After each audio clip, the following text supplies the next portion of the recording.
அதே மாதிரி இப்போ சோலார் பேனல்லாம் இருக்குது. சோலார் பேனலில் நிறைய இன்வெஸ்டர்ஸ் தமிழ்நாட்டுக்கு வந்திருக்கணும். ஏன்னா அதுக்கான சாத்தியக்கூறுகள் நிறையா இருக்குது. ஸோ அது ஏன் வரல, என்னென்ன மாதிரியான விதிமுறைகள், அதாவது டெண்டர் அப்ளிகேஷன்ஸில் என்னென்ன மாதிரியான விதிமுறைகள் பின்பற்றப்படுகிறது. ஸோ இது மாதிரி ஒவ்வொரு துறையையும் ஒவ்வொரு இதையும் வந்து இப்போ கோல் இருக்குன்னா நம்மளுடைய அனல் மின் நிலையங்களுக்கு தேவையான நிலக்கரிகள் எங்கிருந்து வாங்கப்படுகிறது, எவ்வாறு வாங்கப்படுகிறது, ஸோ அதில் எங்கெங்கெல்லாம் வெளிநாடுகள்லேருந்து இம்போர்ட் பண்ணப்படுது, ஸோ அது என்ன மாதிரியான விதிமுறைகள் இம்போர்ட் பண்ணப்படுது. ஸோ கோல் வந்து நம்ம கொடுக்குற கான்ட்ராக்டர்ஸு, அதாவது கொடுக்குற கான்ட்ராக்டர்ஸ் அதே கிலோ கேலரிஸ்க்கு சப்ளை பண்ணுறாங்களா, ஸோ அதனால் நமக்கான எஃபிஷியன்சி, அதாவது எவ்வளோ நமக்கு அவுட்புட் கிடைக்கணும், இப்போ இதில் வந்து அனல் மின் நிலையங்களில் எவ்வளோ அவுட்புட் கிடைக்கணும், எவ்வளோ நிலக்கரிகளை வைத்து நம்ம உற்பத்தி செய்தால் எவ்வளோ அவுட்புட் கிடைக்கணும், ஸோ இது எல்லாமே ஒவ்வொன்றும் வந்து தெளிவாக வேலிடேட் பண்ணிட்டு வரோம்.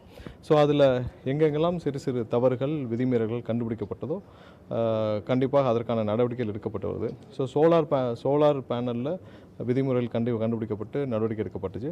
வேறு சில துறைகளிலும் விதிமுறைகள் கண்டுபிடிக்கப்பட்டு சுமார் 2 பேர் கடந்த நேற்று வந்து சஸ்பெண்ட் பண்ணப்பட்டிருக்கார்கள். ஸோ இன்னும் ஒவ்வொரு துறையிலையும் இதில் வந்து சீரமைக்கும் பணிகள் நடந்து கொண்டு தான் வருகிறது.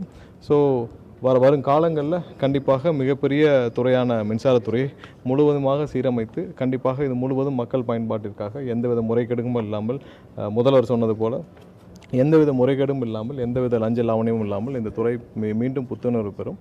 ஸோ அதற்கான முழு மூச்சில் அனைவரும் இங்கே அமர்ந்து கலந்த சில நாட்களாக தொடர்ந்து அதற்கான பணிகளை மேற்கொண்டு வருகிறோம். கடந்த சில நாட்களாக பல இடங்களில் சென்னையில் இரவு நேரங்களில் மின்வெட்டு ஏற்படுறதா பொதுமக்கள் குற்றச்சாட்டு வைக்கிறாங்க, சமூக வலைதளங்களில் குற்றச்சாட்டு வைக்கிறாங்க. ஆனால் வந்து எந்த விதமான உடனடி நடவடிக்கையும் இல்லை அப்படின்ற ஒரு குற்றச்சாட்டையும் முன்வைக்கிறாங்க. இது எந்த அளவுக்கு எதிர்கொள்ள இருக்கிறோம்? ஸோ அதெல்லாம் நீ காலையிலேருந்து அதான் செக் பண்ணிட்டு இருந்தோம். ஸோ நிறைய இடத்துல கடந்த ஒரு ஆண்டுகளில் பார்த்தீங்கன்னா 160க்கும் மேற்பட்ட இடத்துல வந்து இந்த இப்போ மற்ற வேலைகளுக்கு, மற்ற கான்ட்ராக்ட் பணிகளுக்காக தோண்டப்படும் குழிகளில் 160 இடத்துல கவர் கேபிள்ஸ் வெட்டப்பட்டுள்ளது. ஸோ அந்த கடந்த ஒரு ஆண்டில் மட்டும் இந்த மாதிரியான பணிகள் இருக்குது. ஸோ அது ஒரு முக்கிய ரீசன். அது இல்லாமல் ஆங்காங்கே டிரான்ஸ்ஃபார்மர் ஃபெயிலியர். ஸோ இன்றிலிருந்து அதை சீரமைக்கும் பணிகள், அதாவது என்னென்ன இடத்துல என்ன மாதிரியான டெக்னிக்கல் ஃபால்ட்ஸ் இருக்கோ அதை உடனடியாக கால் சென்டர் மூலமாக தெரிவிக்கிறாங்க. அடுத்ததாக வந்து இதில் சமூக வலைதளங்களில் டேஞ்சட்கோவை டேக் பண்ணி போடுறாங்க.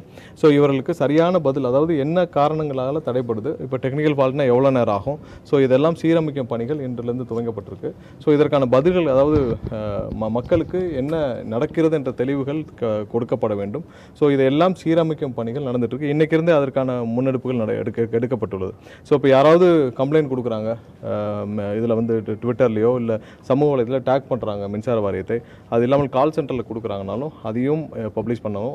அது இல்லாமல் எங்கேயாவது இந்த மாதிரியான டெக்னிக்கல் ஃபால்ட்டுனால வர்ற மின் தடைகளை அதையும் சமூக வலைதளங்களில் பப்ளிஷ் பண்ணுறதுக்கான ஏற்பாடுகளும் செய்யப்பட்டிருக்கு. ஸோ இன்றிலிருந்து அதுவும் துவங்கும். ஏன்னா இதெல்லாம் சீரமைக்கும் பணிகள் வெகுவாக நடந்து வருகிறது. கண்டிப்பாக சீரமைக்க வேண்டிய பணிகள் இருக்குது. உங்கள் எல்லாரும் தெரியும், மின்சார வாரியம் கூட கிட்டத்தட்ட 2.5 லட்சம் கோடி கடனில் இருக்குது. ஸோ அது இல்லாமல் ஊழியர்கள் பற்றாக்குறை, 1,40,000 பேர் வேலை பார்க்க வேண்டிய இடத்துல இன்றைக்கி 70,000 பேர் தான் வேலை பார்க்குறாங்க. ஸோ இந்த பற்றாக்குறையும் இருக்குது. இது இல்லாமல் இந்த துறை யார் இதுக்கு முன்னாடி நிர்வகித்தாங்கன்னு தெரியும். ஸோ அவர்கள் ஒரு சில பேர் இந்த துறையில் வந்துட்டு போனாலும் இந்த துறை என்ன மாதிரி ஆகும்னு தெரியும். ஸோ இதை முழுவதுமாக அடிப்படையிலிருந்து சீரமைக்க வேண்டிய பணிகள் நிறைய இருக்கிறது. ஸோ அதற்கான முன்னெடுப்புகள் இங்கே துவங்கப்பட்டிருக்கு. ஸோ அது முழு வீச்சில் நடக்கும். இன்னும் ஒரு சில மாதங்களில் அது எப்படி நீங்கள் மாறுதுன்னு நீங்களே வந்து இந்த துறை என்ன மாதிரியாக மாற்றத்தை பெறணும்னு நம்ம கண்டிப்பாக. தலைமை பொறியாளர் நீக்கப்பட்டிருக்கிறாரு. எந்த மாதிரியான ஒப்புதல்கள் கொடுக்கப்பட்டது, எவ்வளோ டெண்டர் போடப்பட்டது, அதெல்லாம் நீக்கப்பட்ட இல்லை, விசாரணையில் இருக்குது. முறைகேடுகள் கண்டுபிடிக்கப்பட்டிருக்கு, அதனால் நீக்கப்பட்டிருக்காரு. துறை ரீதியான விசாரணைக்கு உத்தரவிடப்பட்டுள்ளது. முழுமையான விசாரணை முடியட்டும். அது மாதிரி இன்னொரு நபரும் இங்கே இருக்கிற ஒரு சீஃப் ஃபினான்ஷியல் ஆஃபீஸரும் திரு காசி என்பவரும் சஸ்பெண்ட் செய்யப்பட்டிருக்கிறார். ஸோ இந்த நபர் மேலே ஏற்கனவே சிபிஐ கேஸ் இருக்குது. சிபிஐயில் போன வாரம் இவர் போட்ட பெட்டிஷனும் டிஸ்மிஸ் பண்ணப்பட்டிருக்கு. அவர் மேலே பல குற்றச்சாட்டுகள் இருக்குது. அந்த நபரும் நேற்று வந்து சஸ்பெண்ட் செய்யப்பட்டிருக்கிறார். ஸோ இது போன்ற நபர்கள் இனிமேல் இந்த வளாகத்துக்குள் வராத அளவிற்கு, இந்த மாதிரியான முறைகேடுகள் நடக்காத அளவுக்கு என்ன செய்யணுமோ அதை தெளிவாக முதல்வர் தலைமையிலான அரசு செய்யும். இல்லை, அதெல்லாம் இப்போ திட்டமிடணும். ஸோ இதை முதல்ல நிர்வாகத்தை சீரமைக்கணும்.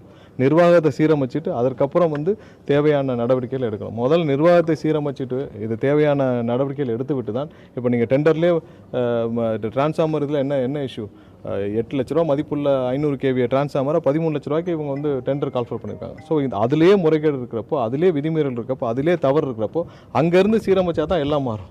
ஸோ அதனால் முதல்ல பேஸை சீரமைச்சிட்டு தான் அதுக்கப்புறமான இதை புத்துணர்வு கொண்டு வரதுக்கான முயற்சிகள் நடக்க வேண்டும். ஸோ அது அந்த நடவடிக்கை நடந்திருக்கு. போன கவர்மெண்ட்ல சோலார் விண்ட் ப்ராஜெக்ட்ஸ் வந்து நிறைய பார்ட்டி ஃபண்டு பிரைபு அந்த மாதிரி நிறைய வாங்குறது குற்றச்சாட்டு இருந்தது. இல்லை அது தெளிவாக இல்லை, இது வரைக்கும் சோஃபார் தெளிவாக இல்லை. இனிமேல் அந்த மாதிரியான அது நேற்று அதுக்கான நடவடிக்கைகள் எடுக்கப்பட்டு விடுச்சு.